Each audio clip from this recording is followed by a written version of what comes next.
সর্বোত্তম জিকির কোনটি? অপশন ক সুবহানাল্লাহ, খ আলহামদুলিল্লাহ, গ আল্লাহু আকবার, গ লা ইলাহা ইল্লাল্লাহ।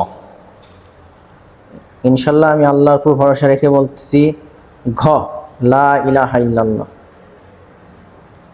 ঘ লা ইলাহা ইল্লাল্লাহ। লা ইলাহা ইল্লাল্লাহ। প্রিয় দর্শক, আমরা সকলেই জানি যে জিকির অনেক তাসবিহ দিয়ে জিকির করা যায়।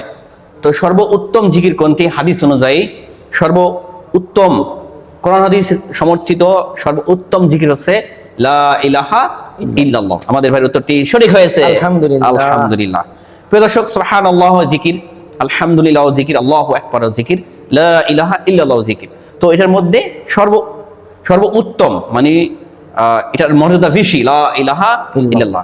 একটা হাদিসে এসেছে যে লা ইলাহা ইল্লাল্লাহর পাল্লা যদি এক পাল্লায় রাখা হয়, সমগ্র পৃথিবীতে যা কিছু আছে আল্লাহ বাদে বা না আছে, যা দেখা যায় বা না দেখা যায়, যদি এক পাল্লায় রাখা হয় তাহলে লা ইলাহা ইল্লাল্লাহর পাল্লাই বেশি ভারী হবে। সুবহানাল্লাহি ওয়া বিহামদিহি। আমরা সব সময় আমাদের দিলের মধ্যে আমরা এই বাক্যটা জপ করতে পারি, লা ইলাহা ইল্লাল্লাহ। কাজের ফাঁকে আপনি যদি ব্যবসা বাণিজ্য করেন, ব্যবসার ফাঁকে গাড়ি চালাইতেছেন, গাড়ি চালানোর সময়, কাজকর্মের সময়, আমাদের মা বোনরাও রান্না করতেছেন, লা ইলাহা ইল্লাল্লাহ জিকির করলেন।